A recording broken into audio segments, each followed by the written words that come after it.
une nuit sur les palmiers.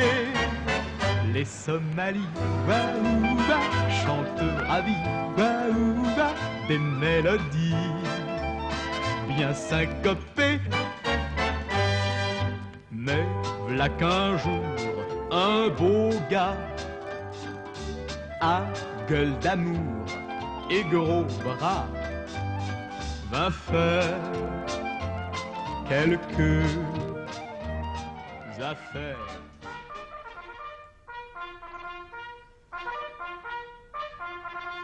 À côté des militaires et des fonctionnaires qui sont là 2 ans en moyenne, très peu de Français restent longtemps à Djibouti. Directeur commercial, Vincent Dell'Aquila est ici depuis 22 ans.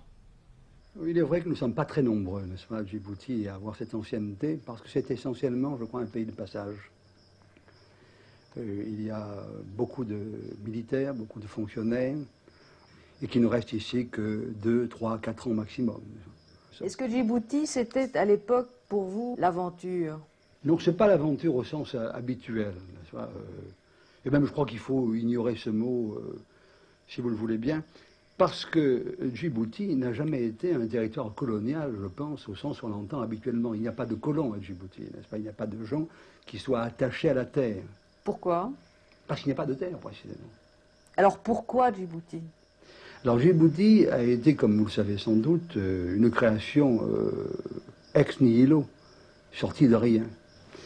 Alors, les gens n'ont jamais cru, là je crois qu'il faut faire un peu d'histoire, enfin sans entrer dans le détail, peut-être avant même que je n'arrive, mais en tout cas depuis que j'y suis, je peux y affirmer que pratiquement chaque année, l'avenir de ce territoire a été remis en cause, pour une raison ou pour une autre. Sans doute parce que sa nature même était indécise, n'est-ce pas, comme les événements l'ont montré.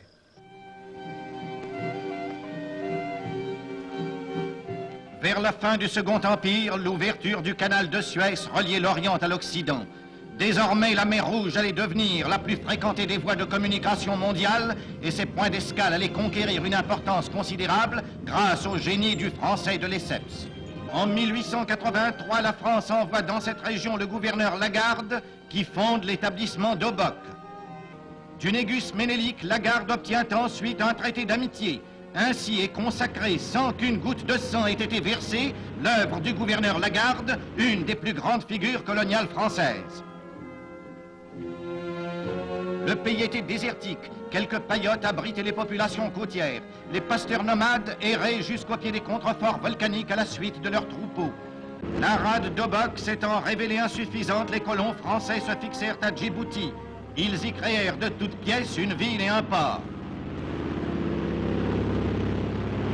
L'héroïsme des pionniers a porté ses fruits. Aujourd'hui, des immeubles modernes se dressent, de larges avenues s'étendent, l'énergie électrique a été créée, fait unique sur les bords de la mer Rouge, une eau abondante est distribuée partout.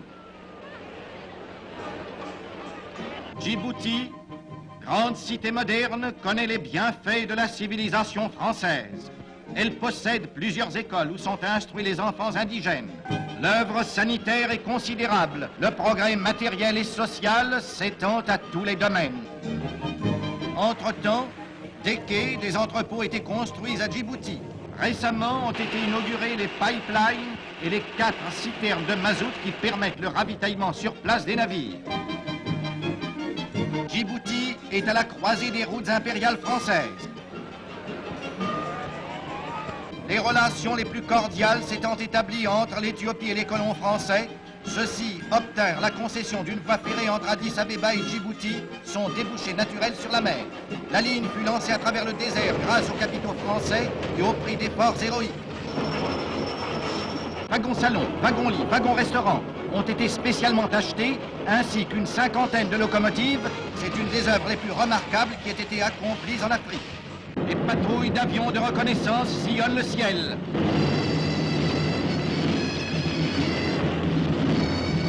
D'importantes unités navales assurent en permanence la protection du port.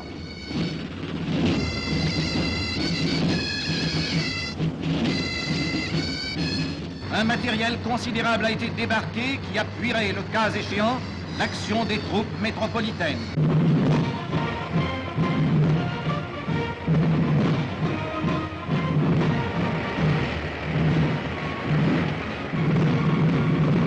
En pleine brousse se dressent les campements des méharistes, prêts à répondre à la moindre alerte.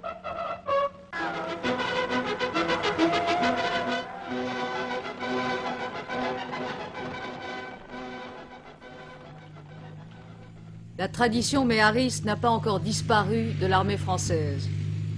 Je commande la 3e compagnie du groupement nomade autonome et c'est la compagnie qui est implantée sur le sud du territoire, sur la frontière éthiopienne et sur la frontière somalienne. Notre mission, c'est la surveillance de la frontière et des populations nomades en zone frontalière.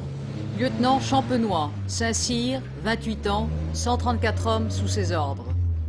Une patrouille de la compagnie, c'est un caporal et 2 ou 3 hommes qui contrôlent les campements qu'elle rencontre, qui voient s'ils sont des campements connus, s'ils sont des gens qui sont normalement ici, qui contrôlent également les caravanes qu'elle pourrait rencontrer,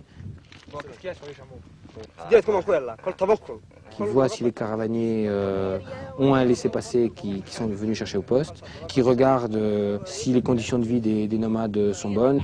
Moi, j'aime bien discuter avec eux, ce sont des gens que j'aime bien. Ce sont des rapports simples et naturels. Et ils attendent un certain nombre de choses de nous. C'est essentiellement les problèmes de troupeau, les problèmes de points d'eau, les problèmes d'honneur qui vont souvent de pair avec les histoires de mariage, de filles. Où est ta femme nouveau? Ton mariage nouveau? Là-bas. Le truc nouveau? Ouais. Eh ben, on va aller lui dire bonjour. Ouais. Combien tu en as de chèvres, Osman? Chef, 200. Combien tu en as? 200? 200, 300. 200 ou 300, c'est pas très bien. Les pâturages, ils ont poussé là, en pagaille. Mon bagage en bris. Jamais vu autant de pâturages comme ça. Jamais vu. Dans l'oued, il y a de l'eau. Dans les puits, partout, il y a de l'eau. Oui, de Nahal.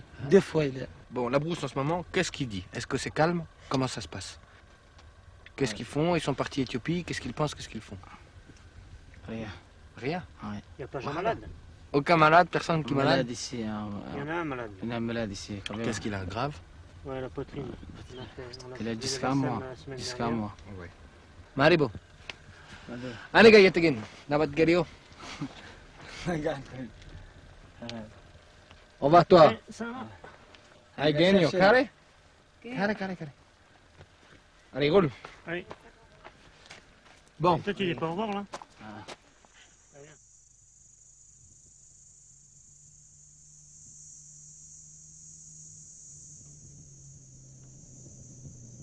Le désert des Tartares n'a pas fini de nourrir les rêves des hommes. Si vous voulez, bon, j'ai mon morceau de frontière, ma mission, mes hommes.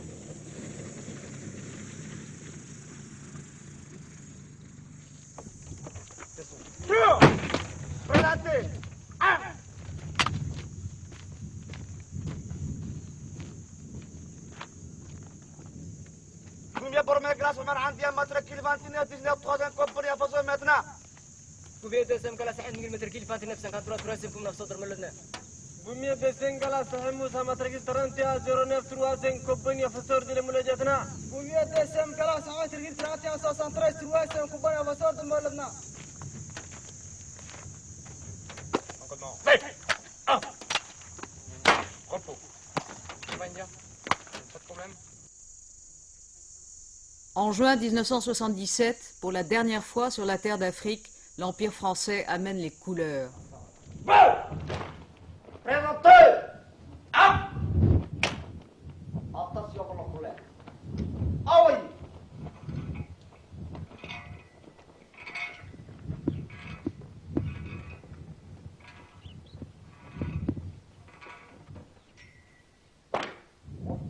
Dans 3 jours, le rêve africain va se dissiper sur Djibouti. Dernier bastion militaire de l'ancien empire français, Djibouti, devenu un État, reste un pivot stratégique planté dans le nouveau nœud géopolitique du monde, celui du pétrole. L'embouchure de la mer Rouge et de l'océan Indien est étroite. D'un côté Djibouti, de l'autre Aden. Même si la réouverture du canal de Suez n'a pas accru le trafic pétrolier en mer Rouge, l'accès à la Méditerranée et aux ports saoudiens passe par les détroits du Bab el-Mandeb.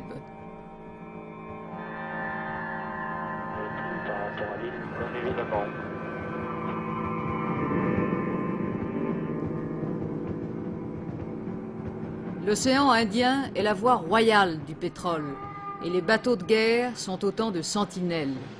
C'est ici que passe l'approvisionnement énergétique de l'Europe, des États-Unis et de plus en plus de l'Union soviétique. Du golfe Persique à l'Afrique du Sud, l'axe névralgique du monde longe cette côte. Djibouti verrouille la mer Rouge qui elle-même verrouille le canal de Suez, donc Djibouti a une valeur. Général Buis, ancien directeur de l'Institut de défense nationale. Seulement Djibouti a eu cette valeur-là aussi longtemps que le mot verrou avait un sens dans la stratégie que l'on employait. On peut se poser la question, effectivement, de savoir si autant des satellites, autant des missiles intercontinentaux, autant simplement des mines intelligentes, les verrous ont encore un sens. Pour la France, est-ce que Djibouti a encore un potentiel stratégique? Le rôle défensif de Djibouti, de défense d'une route, n'est plus très apparent. Le rôle de gardiennage non plus. Donc il semble que l'on puisse passer de Djibouti sur ce plan précis, car une base de nos jours, ce n'est plus d'énormes arsenaux, ce ne sont plus des ateliers, ce ne sont plus des places fortes. Les bases de nos jours, ce sont des moyens d'électronique pour dialoguer avec les satellites.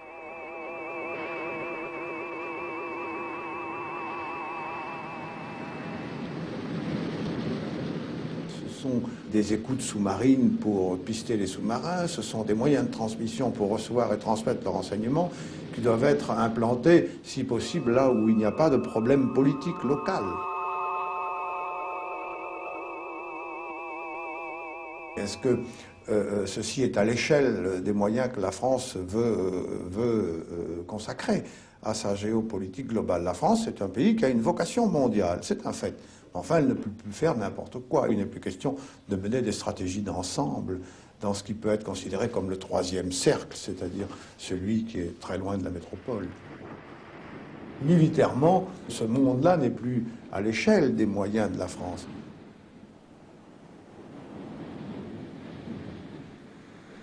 Mais cette affaire-là, c'est maintenant une affaire des voisins. C'est un jeu politique qui tourne entre les voisins, plus ou moins manipulés, aidés, armés, soutenus par les deux grands, qui sont les seuls à avoir une stratégie et des moyens à la dimension de cet immense problème de la Corne d'Afrique.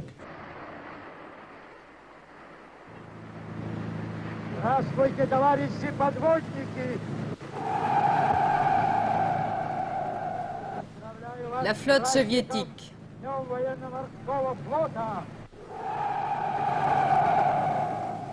L'amiral Gorchkov en a fait